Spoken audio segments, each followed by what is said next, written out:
तो इस प्रकार हमने देखा कि किस प्रकार लॉक अपने सामाजिक समझौते सिद्धांत में किस प्रकार से वह निरंकुश शासन के स्थान पर सीमित और मर्यादित राजतंत्र की स्थापना करता है, जो कि उसके समझौते सिद्धांत की प्रमुख विशेषता हम देखते हैं कि वह समझौते का स्वरूप दो प्रकार का मानता है। पहला समझौता सामाजिक समझौता, जिससे राज्य अथवा समाज का जन्म होता है। दूसरा समझौते का स्वरूप राजनीतिक है, जिससे सरकार का जन्म होता है। तो इस प्रकार लॉक जो है पूरी तरह से राज्य और सरकार के बीच अंतर स्पष्ट करता है। दोनों में एक विभाजन रेखा खींचता है कि राज्य क्या है और सरकार क्या है, जबकि ऐसा हमें हॉब्स के चिंतन में देखने को नहीं मिलता। वो राज्य और सरकार दोनों को कहीं न कहीं मिलाने का क्या है प्रयत्न करता है और दोनों को मिला देता है। जबकि हॉब्स के सामाजिक समझौते सिद्धांत की विशेषताएं हमने पढ़ी कि किस प्रकार से हमने जो उसकी लास्ट विशेषता पढ़ी थी कि किस प्रकार से उसका सामाजिक समझौता सिद्धांत जो है वह निरंकुश और मर्यादित राजतंत्र की स्थापना करता है। अगली विशेषताएं देखिए, हम विशेषता पढ़ रहे थे पिछली कक्षा में।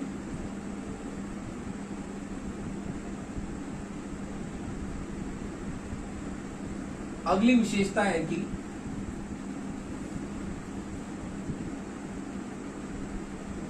यह समझौता राज्य और शासन अर्थात सरकार में स्पष्ट भेद करता है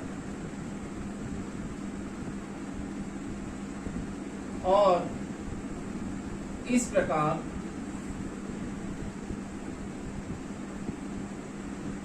शक्ति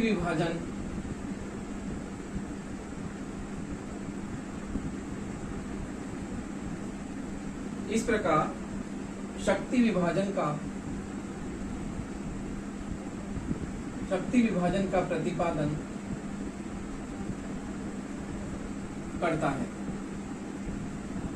तो देखिए, हम समझते हैं समझौते के सिद्धांत की पांचवी विशेषता यह है कि यह समझौता राज्य और शासन अर्थात राज्य और सरकार में स्पष्ट भेद करता है, विभाजन करता है और इस प्रकार शक्ति विभाजन के सिद्धांत का समर्थन करता है कि राज्य और सरकार में स्पष्ट भेद होने से राज्य के कार्य क्या हैं, सरकार के कार्य क्या हैं। तो इस प्रकार शक्ति विभाजन के सिद्धांत का ये प्रतिपादन करता है कि राज्य और सरकार के कार्य अलग अलग हैं। राज्य के कार्य किस प्रकार से होने चाहिए, सरकार के कार्य किस प्रकार से होने चाहिए। इस प्रकार से यह समझौता राज्य और सरकार में क्या करता है, बिल्कुल स्पष्ट विभाजन करता है और ये बताता है कि राज्य के कार्य अलग हैं और सरकार के कार्य अलग हैं। अगला है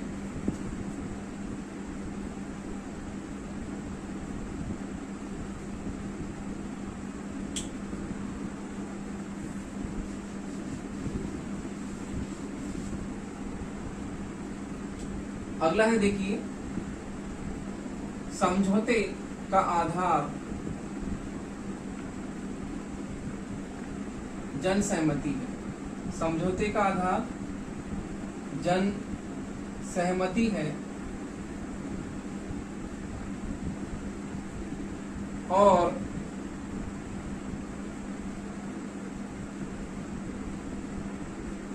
व्यक्ति समझौते का आधार जन सहमति है और व्यक्ति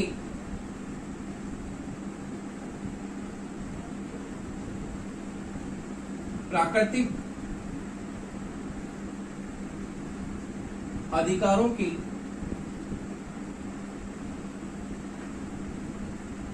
सुरक्षा के लिए, प्राकृतिक अधिकारों की सुरक्षा के लिए समझौता करते हैं।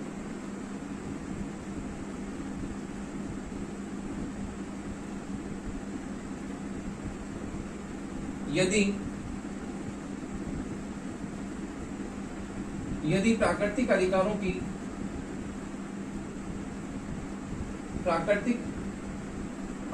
की सुरक्षा नहीं हो पाती तो व्यक्ति को विद्रोह का अधिकार है। व्यक्ति को विद्रोह का अधिकार है और वह सरकार को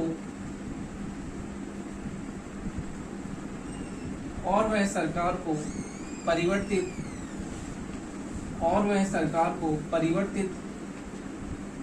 कर सकता है। तो देखिए, इस प्रकार लॉक ये कहता है कि समझौते का आधार जन सहमति है। सभी लोग मिलकर जन सहमति के आधार पर क्या करते हैं? समझौता करते हैं और समझौता जो है वह प्राकृतिक अधिकारों की सुरक्षा के लिए होता है। और यदि ऐसा नहीं होता तो जो व्यक्ति हैं वो विद्रोह का अर्थात सरकार को परिवर्तित करने का अधिकार है। जो व्यक्ति सरकार में पदासीन होकर कार्य कर रहे हैं, जो पदों को प्राप्त किए हुए हैं, उन व्यक्तियों को क्या है, वो व्यक्ति क्या कर सकते हैं? वो व्यक्ति पद को, उस व्यक्ति के पद को हटाकर किसी दूसरे व्यक्ति को पद पर आसीन कर सकते हैं। तो इस प्रकार से समझौते का आधार जन सहमति है और सभी लोग अपनी अपनी सहमति से समुदाय का निर्माण करते हैं और समुदाय के निर्माण के बाद में मिलकर सरकार की स्थापना करते हैं कि किस प्रकार जो सरकार है वो प्राकृतिक अधिकारों की सुरक्षा के लिए गठित की गई है। यदि वह सरकार प्राकृतिक अधिकारों की सुरक्षा नहीं कर पाती तो व्यक्ति को सत्ता परिवर्तन का अधिकार है। व्यक्ति अपनी सत्ता को परिवर्तित कर सकता है और उसके स्थान पर उस सरकार को बर्खास्त करके दूसरी सरकार को नियुक्त कर सकता है। तो देखिए, इस प्रकार लॉक जो है वह सत्ता परिवर्तन की बात अर्थात सरकार को परिवर्तित करने की बात करता है कि यदि व्यक्ति के अधिकारों की सुरक्षा नहीं हो पा रही है तो सरकार के विरुद्ध विद्रोह करने का अधिकार व्यक्ति को प्राप्त है। और यदि व्यक्ति विद्रोह करता है और विद्रोह करने के बाद में वह जो सरकार वर्तमान में पदासीन है उस सरकार को हटाकर दूसरी सरकार को नियुक्त कर सकता है। तो इस प्रकार लॉक का जो यह शासन परिवर्तन का जो उसका अधिकार वो जनता को देता है, यह सीमित और मर्यादित राजतंत्र की स्थापना करता है। जिस प्रकार से हॉब्स के चिंतन में हमने देखा कि हॉब्स निरंकुश राजतंत्र की स्थापना करता है और किस प्रकार से शासक को निरंकुश, असीमित और अमर्यादित शक्तियों से पूरी तरह से उसे युक्त करता है। अर्थात उसके पास में शासन की सर्वोच्च शक्ति है, वो संप्रभु है और संप्रभु होने के कारण वो सर्वोच्च है और उसका शासन निरंकुश है। जबकि लॉक इस प्रकार विद्रोह का अधिकार व्यक्ति को देता है और सरकार को परिवर्तित करने के अधिकार के द्वारा वो सीमित और मर्यादित राजतंत्र की स्थापना करता है। तो इस प्रकार लॉक के सामाजिक समझौते सिद्धांत से हम यह देखते हैं कि जो सरकार है वो सरकार का स्वरूप किसी भी तरह का हो, लेकिन सरकार यदि जन सहमति की इच्छा अर्थात जनता की इच्छा अभिव्यक्त नहीं कर पाती तो वो सरकार जो है उस सरकार को जन समूह परिवर्तित कर सकता है। इस प्रकार से लॉक का जो सामाजिक समझौता सिद्धांत है सीमित और मर्यादित राजतंत्र की स्थापना करता है। तो देखिए आगे हम देखते हैं कि सरकार के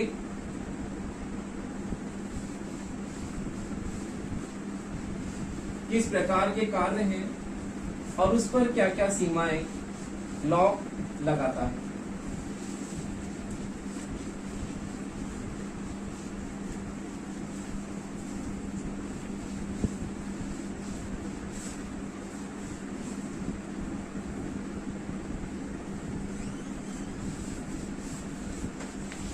तो देखिए लॉक के अनुसार सरकार के कार्य तथा उसकी सीमाएं। देखिए सरकार के कार्य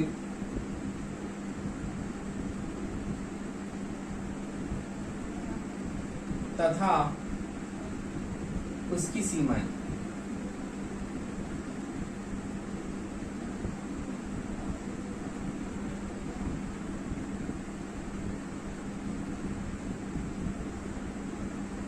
देखिए लॉक सरकार के कार्य बताता है कि सरकार के जो कार्य हैं वो सरकार अपने कार्यों का निष्पादन पूर्णता के साथ में करती है और सरकार का मतलब एक ट्रस्ट के द्वारा वह शासन संचालित करने की बात करता है। और यदि वो सरकार जनता में अपनी सहमति के आधार पर ही टिकी रह सकती है, यदि जनसमूह चाहे तो उसे बर्खास्त कर सकता है। इस प्रकार से लॉक सरकार के कार्य बताता है कि सरकार के कार्य क्या है, जन कल्याण। सरकार का जो प्रमुख कार्य है जन कल्याण अर्थात जनता के कल्याणकारी कार्यों को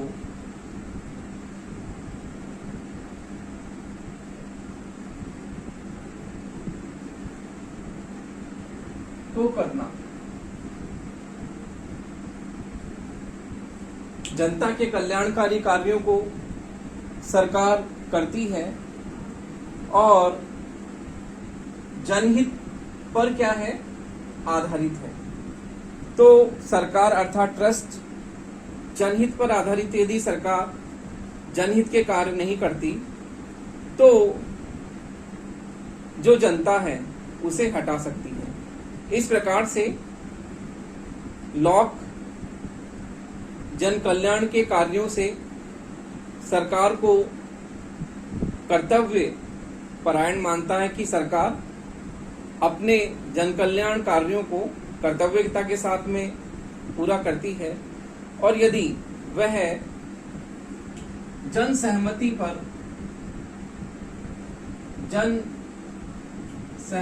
पर आधारित नहीं है, जन सहमति पर आधारित नहीं है तो सत्ता परिवर्तन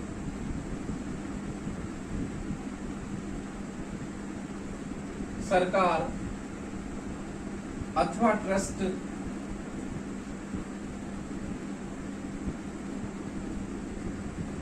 बदल सकता है। देखिए इस प्रकार से सरकार जन कल्याणकारी कार्यों को करने के लिए है, जन सहमति पर आधारित है। यदि जन सहमति पर सरकार आधारित नहीं होती है, अर्थात जन सहमति नहीं होती है सरकार के प्रति, तो सरकार कभी भी परिवर्तित हो सकती है। सरकार अथवा ट्रस्ट, जो ट्रस्ट के रूप में भी सरकार को हम मानते हैं, जो बताया है लॉक ने कि सरकार अथवा ट्रस्ट बदल सकती है। तो इसलिए देखिए, सरकार का यह कर्तव्य है कि वह ट्रस्ट के अनुसार कार्य करे, अर्थात ट्रस्ट की मर्यादाओं का उल्लंघन सरकार को नहीं करना है और समाज को यह अधिकार प्राप्त है कि वह सरकार को भंग कर सकती है। तो सरकार को ट्रस्ट के अनुरूप, अर्थात राज्य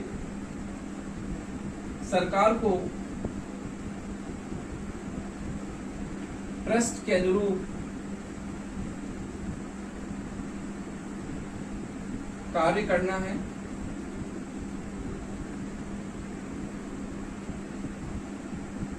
नहीं तो जनता सरकार को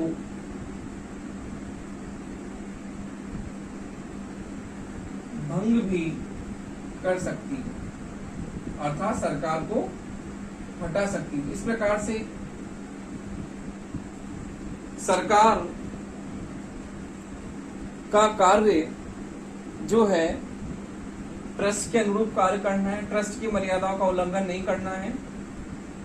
ट्रस्ट से मतलब राज्य से भी है, और यदि सरकार ट्रस्ट की मांगों के अनुरूप कार्य नहीं करती है तो उसे कभी भी भंग किया जा सकता है। तो देखिए, इस प्रकार जनता के कार्य करना सरकार का प्रमुख कार्य है और ट्रस्ट की इच्छा के अनुरूप सरकार को कार्य करना। यदि वैसा नहीं करती है तो उसे कभी भी भंग किया जा सकता है। तो देखिए, इस प्रकार लॉक जो है वह जन सहमति पर सरकार को स्थापित करता है और यह प्रमुख रूप से बताता है कि सरकार जो है वह कभी भी बदल सकती है यदि वह ट्रस्ट की इच्छा के अनुरूप कार्य नहीं करती है। तो देखिए, इस प्रकार से लॉक जो है कार्यपालिका, व्यवस्थापिका, कार्यपालिका, व्यवस्थापिका और न्यायपालिका,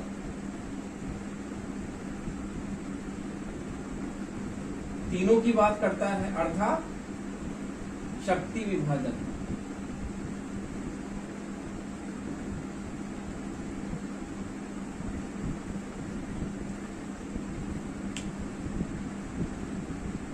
सरकार का कार्य जो है वह ये बताता है कि लॉक कार्यपालिका, व्यवस्थापिका, न्यायपालिका तीनों का कार्य क्या है, अलग अलग है और तीनों अपने अपने क्षेत्रों में अलग अलग कार्य करते रहना चाहिए, लेकिन वह इनमें शक्ति विभाजन इतना स्पष्ट रूप से नहीं करता जितना कि मॉन्टेस्क्यू ने किया है। और वह कई बार जो है इनके कार्यों को आपस में मिला जुला भी बताता है कि न्यायपालिका तथा कार्यपालिका में स्पष्ट भेद रखते हुए ये कहता है कि ये दोनों कार्य एक साथ किए जा सकते हैं, लेकिन फिर भी हम वर्तमान में देखते हैं कि शक्ति विभाजन में कार्यपालिका, व्यवस्थापिका, न्यायपालिका तीनों अलग अलग अपने अपने क्षेत्रों में कार्य करती हैं। तो इस प्रकार से लॉक सरकारों का प्रमुख कार्य ये मानता है कि शक्ति विभाजन के आधार पर सरकार को कार्य करना चाहिए। ये सरकार के 3 अंग हैं और तीनों अंग जो हैं सरकार के महत्वपूर्ण कार्यों को संपादित करने के लिए इनका निर्माण किया गया है। तो इस प्रकार से लॉक सरकार के प्रमुख कार्य शासन के तीनों अंगों के द्वारा संपादित करना चाहता है। इस प्रकार लॉक जो है वह शासन के अंगों के द्वारा कार्य करना मानता है। इस प्रकार से लॉक शक्ति विभाजन का जो सिद्धांत है स्पष्ट रूप से प्रतिपादित करता है। अब देखिए आगे हम देखते हैं कि लॉक के राज्य की क्या क्या विशेषताएं हैं। कि लॉक ने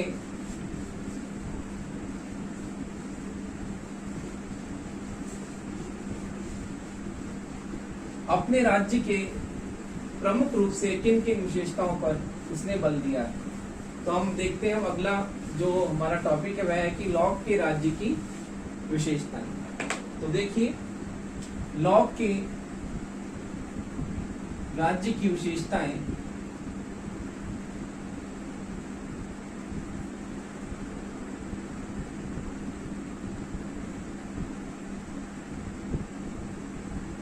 क्या क्या विशेषताएं हैं।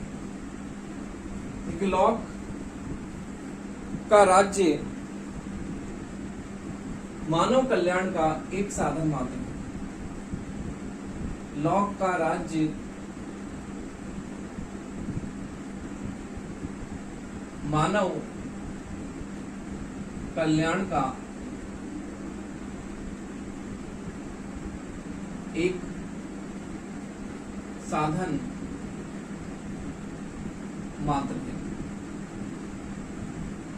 तो देखिए लॉक राज्य को मानव कल्याण के लिए निर्मित एक संस्था मानता है कि राज्य का जो जन्म हुआ है वो मनुष्य के कल्याण के लिए हुआ है और मानव कल्याण करना शासन का मुख्य उद्देश्य है। कि शासन जो है वह मानव कल्याण के लिए बना है। तो इस प्रकार से शासन का प्रमुख उद्देश्य लॉक मानव कल्याण को मानता है कि शासन किस लिए बना है, जनता के कल्याण के लिए, समुदाय के कल्याण के लिए। और यदि शासन जन कल्याण के कार्य नहीं करता तो शासन परिवर्तित हो सकता है, सरकार बदल सकती है। अगला है राज्य का आधार है जन सहमति।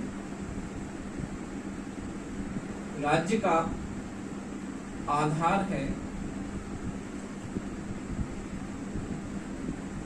जन सहमति। जैसा कि हमने समझौता सिद्धांत में ही पढ़ा था विशेषताओं में कि लॉक का जो राज्य का आधार है वह प्रमुख आधार क्या है, जन सहमति। जन सहमति से लोग मिलकर समुदाय का निर्माण करते हैं और फिर सरकार का निर्माण करते हैं। तो राज्य का आधार क्या है, जन सहमति। राज्य की उत्पत्ति जन सहमति से हुई है और यदि जन सहमति चाहे तो सरकार को परिवर्तित भी कर सकती है। इस प्रकार से लॉक शासन को जन सहमति पर आधारित मानता है, जो कि हॉब्स के चिंतन में हमें नहीं दिखता, क्योंकि हॉब्स का जो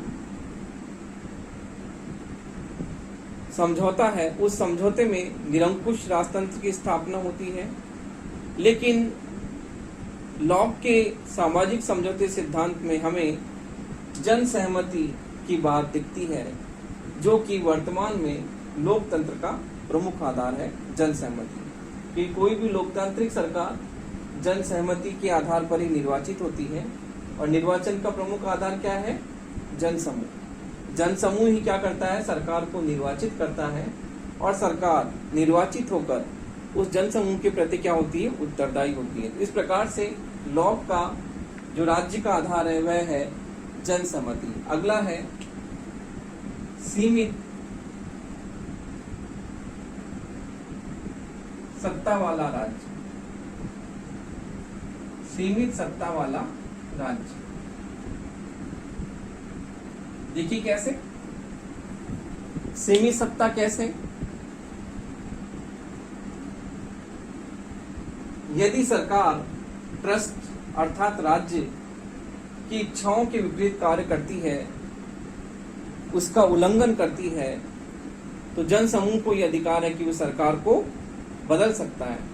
तो इस प्रकार से लॉक जो है सीमित सत्ता की बात करता है, अर्थात शासन की शक्तियां शासन की शक्तियां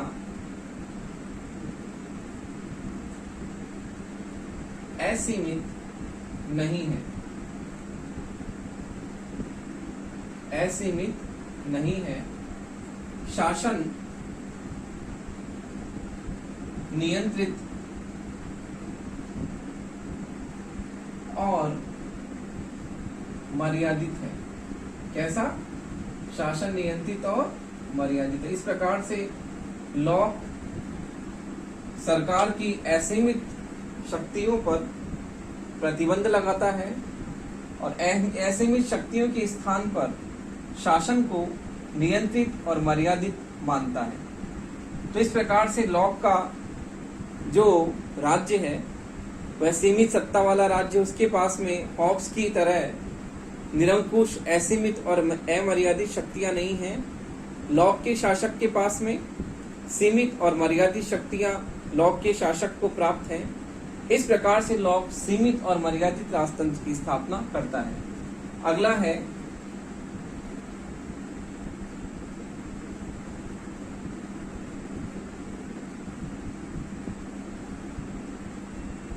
संवैधानिक राज्य।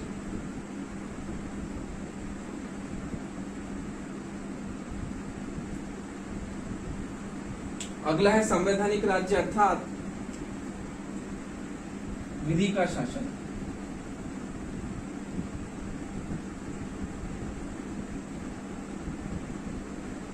लॉक संवैधानिक राज्य की बात करता है कि राज्य का स्वरूप कैसा है?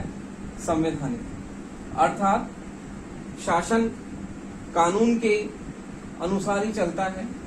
शासन असीमित नहीं है, शासन नियंत्रित और मर्यादित, अर्थात संवैधानिक राज्य से हमारा तात्पर्य है कि जो शासन जो होता है संविधान में लिखी हुई शर्तों और नियमों के अनुसार ही शासन होता है, क्योंकि कानून सर्वोपरि है और कानून सर्वोच्च होने के कारण शासन जो होता है वह विधि के अनुसार ही होता है।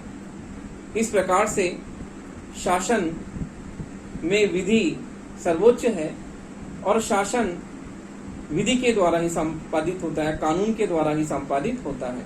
तो इस प्रकार से लॉक संवैधानिक राज्य की बात करता है कि किस प्रकार से जो शासन है उसमें कानून सर्वोपरि है और शासन लिखे हुए नियमों के अनुसार ही होता है।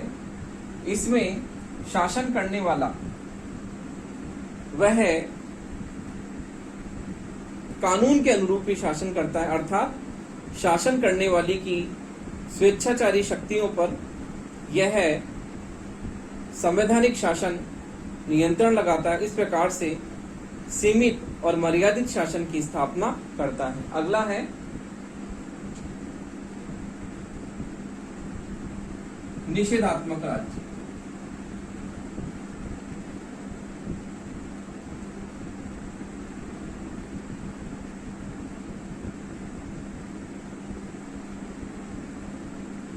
निषेधात्मक राज्य अर्थात